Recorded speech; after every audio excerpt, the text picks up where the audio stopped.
at the moment. But what we've got today, we've actually got an interview with Brian Devlin. Brian's done a lot of work in local government, but also now in a quite different area. But I'll let him introduce that to you. So let's go and have a chat with Brian. Hi, Brian. How are you? I'm very good. Good afternoon, Yeah. Lee. So tell us a little bit about yourself, and I know you've done quite a lot of work in local government up in Scotland. Yeah, my background, Lee, has predominantly been public sector, local government for 30 plus years. The last 15 was at executive director level. So managing big, huge departments with all frontline operational responsibility and setting up a number of public-private partnerships from refuse collection to fleet to IT, and always trying to engage the private sector more meaningfully than just a straightforward sale and vend arrangement. Also for 3, 4 years, worked for Amy Infrastructure Services, so actually moved from the public sector as a selling organisation into dealing with them as a buying organisation, which was really fascinating as well. And during that period of time, set up again a number of public-private partnerships, selling myself back in to local government. And then probably 2012, I rejoined the public sector and took on a real challenging role at Glasgow City Council, which at that point in time, it was the biggest operational department I had in Europe. And we had around, in the department, was around 6,000 employees, 200 million revenue, and capital of about 3/4 of a billion. And the reason I done that was twofold. One, the Commonwealth Games were coming to Glasgow as well, and as well as being the director of this department, I also became the senior responsible officer for the city operations of the game. So it was a well thought out decision on my part. And during that time, I was really interested in taking all the learning from before and how can I use technology, for example, to deliver services for citizens faster, better, and more cost effective than ever before. And we, in 2012, 2013, I led on a bid to become the UK's first smart city. So we had a city-wide bid of academia, some private sector companies, other public sector enterprises, and we managed to secure £24 million from the UK government to set up as a demonstrator project. And through that time, it really, again, just this light around technology and smart infrastructure switched back on. So when I left Glasgow 4 years ago, I was really fascinated around declining infrastructure. How do you, two things, how do you fund that? But how do you take technology and deploy it in communities or in street furniture or whatever?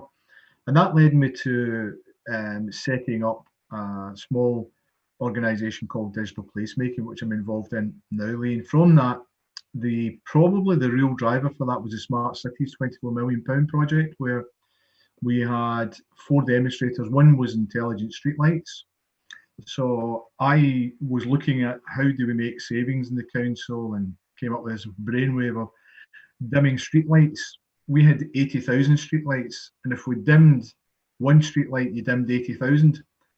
And just thought that's absolutely absurd in this day and age. So I get a real interest about how do you deploy technology into street lighting to control it individually, but also what other service lines could you run through street lighting and try and declutter the landscapes. That's led me to a real interest in what technologies out there in city infrastructure, and now involved with a company in Portugal called Omniflow. Okay, and Who, just on the smart city side, what would you say? What makes a smart city?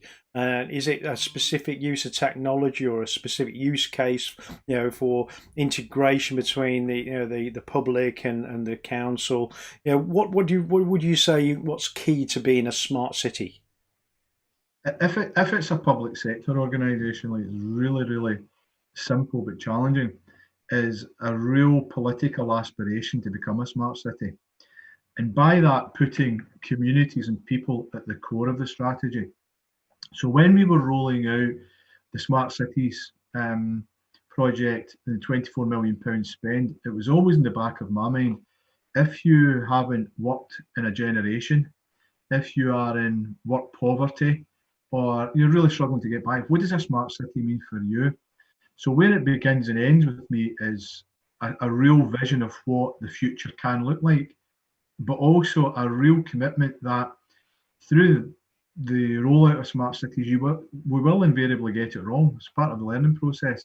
The public sector's got a real low tolerance point for getting things wrong. So the key must for me is a strong vision underpinned with significant resource and resilience. I think any time that you're the first, there's a good chance of getting it wrong. You look at NASA, first in trying to launch people into space and then onto the moon.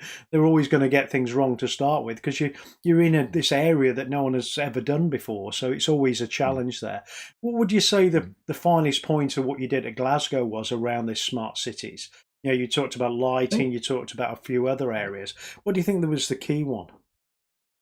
I think one of the biggest was we demonstrated that from that 24 million we got an ROI of about 142. So we actually reached out to SMEs to come and help us design apps. We engaged that community like never before. I think the biggest success during that period of time was it's a large authority with lots of challenges from social deprivation to health inequalities. And how we managed the city from an infrastructure point of view was completely disparate. So we had one part of the council looking after CCTV security. We'd have another part looking after traffic signals, another part looking after um, refuse collection, fly tipping, and waste. And through this project, we created an operations centre, and we closed down all the silos and departmental responsibilities, brought it together, and we then spent a lot of money looking at what technology could work. So if you were looking at a screen in the new flagship operations centre, which was really important for the Commonwealth Games, what I wanted to do was to get somebody looking from a city lens rather than a security lens or a parking lens, and bringing all that together was probably the most successful part of the project. Lee, and that was stage one. The second stage, which we never got to finish, was, as well as looking at the city, how did we use that operations centre to be the brains of the city? So how did we route our refuse collection vehicles? How did we route our grass cutting? How did we use all that with the infrastructure to drive productivity and drive improvement? That was the next stage of the journey, which there was some HR challenges around that, but bringing together the operations centre without doubt was the biggest success we had. I think always these large projects, you're looking for some kind of legacy, aren't you? Yeah, especially Yeah. like the Olympic Village down in London, they were looking for this legacy that it would be used for other things afterwards. The pool, all the facilities. I think a lot of the accommodation down in London, was reused then for social housing. Was that a similar thing you tried to do with the project for the Commonwealth Games up in Yeah, Scotland? yeah. Everything we done in the Commonwealth Games is the host city. We positively discriminated for local businesses. So we built an athletes' village, which was turned over for social rented housing. Any new build, we wanted local companies to positively benefit from that. So what we wanted to do was make sure that if you didn't have a job for whatever reason in the city, could you get a sustainable job or sustainable training through the games coming to town? What I didn't want as the SRO was the games came 2014, they're packed up and away, and we went back to the old norms. So we looked clearly the whole way through about our legacy and assets that we could do, from employment to culture to heritage to how the city looked and felt and improved upon it. One of the things that we did build upon was active travel. So if you were coming to an event for the Commonwealth Games, we wanted you to use public transport. So if you arrived at an airport, how could we get you to a venue without driving? And we made sure that after the games left at town, we put in the infrastructure. So we put cycle hire schemes, we put car hire schemes, so that you could actually arrive in the city without any private transport, get around and do that. And that's something that was part of the legacy that we were so proud of. I think that's a big challenge, especially when you got such a large event like that. The actual transport of people and getting them all to the right place at the right time is always going to be a massive challenge, isn't it? Yeah. And then building out that infrastructure, however you do it, through trams, buses, other mechanisms, is always going to be a big project. So, how do you occupy yourself these days? And you mentioned about this organisation you've been working with in Portugal that've got some kind of technology. So tell us a little bit more about Omniflow and what it does and the type of conversations you've had with it so far. Yeah. So I got introduced to this just by having good networks, Lee, and looking for what is the next generation of street lighting.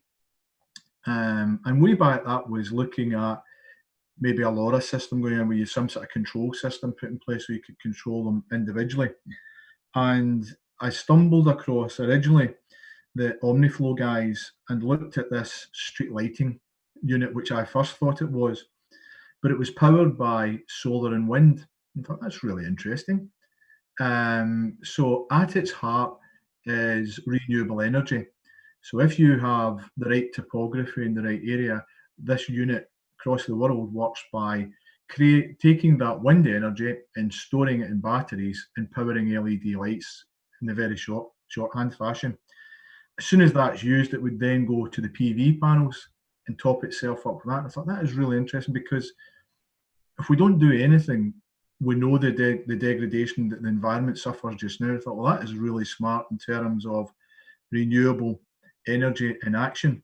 But where it got really interesting was that in the Omniflow unit, it was packed with capability for Wi-Fi, air quality monitoring, CCTV, which your discussion came about, Lee. So I suddenly realised, hold on a second, if you look at a city, it's full of clutter. So you might go through a city, you'll have a light standard, you have an air quality monitor, you may have a camera pole, you may have a pole with sound on it. Suddenly, all of that fitted within the Omniflow unit. So the two things for me was sustainable energy, tick that box, carbon reduction. And the other part was just this whole explosion of IoT technology. The more that we could put into this, so the more you could boost a local Wi-Fi signal, the more you could put a 5G responder in, you could put some analytics for car parking. And suddenly thought, this is the future. So quickly made several trips to Portugal and saw installations. Thought this is actually the future, and quickly became the distributor for the UK and Ireland, and the rest is history, as they say, Lee. So lots of installations taking place up and down the country, and lots of dialogues taking place with some of the big companies. For example, Siemens, and saying, okay, the unit today can provide LED lights. It's all completely controlled in your handheld phone. So you can set the power rating for the light, you can watch the video pictures, you can control the air quality monitoring. You have a dashboard which is sending you instantaneous information. But what I also like about it, Lee, is we don't know what we need for driverless cars yet. So is there some receiver that we need to put into an Omniflow unit to allow that conversation between the technologies that are out there? And I think it's the potential of it is huge. And what I bring to it, Lee, is I'm not a technologist, and apologies to many for saying that. Where I'm coming from is service delivery. So what services can we deliver cheaper, faster, better? And how do we declutter the landscape? So I think it's looking really, really interesting, the future for it. I think the key thing, though, is you've got to look at it from different perspectives. If it was only the technologists looking at things, we'd be all in one space, all high tech, and no delivery of any capability.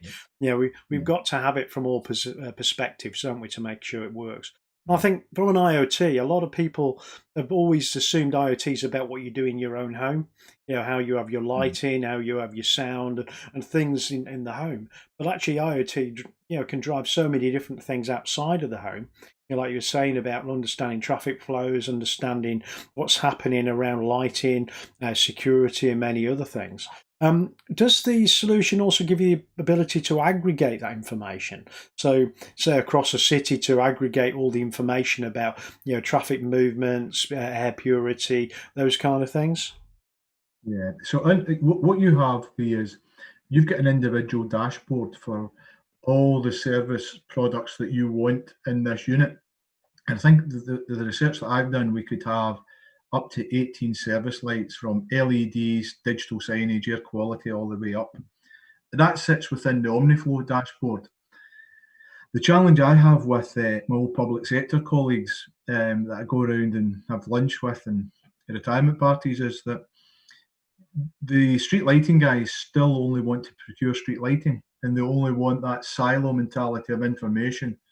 The environmental health officers only want that information around air quality, and they don't want the two to meet. So what we're having to do is a lot of work around, one is pre-procurement, but also how do we integrate the Omniflow dashboard with legacy systems so that you have one single dashboard. Again, as a director of a really large authority, I just wanted, what is the information I need at my fingertips?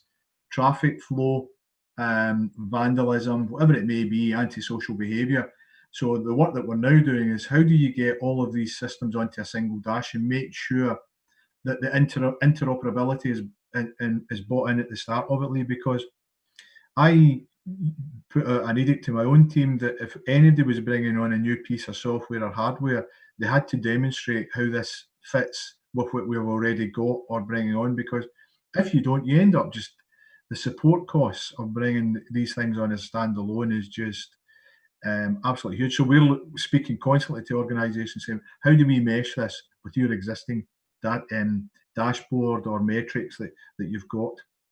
I think it's always a challenge, like say, getting people to change. They're used to this silo mentality is always going to be a challenge. But if you think about it, having that joined up view of all that information and then be able to share that centrally out to different groups that need it, I think that's a great way to deliver better services to the community, but also helping the community get more from the actual organisation as well, from that local authority.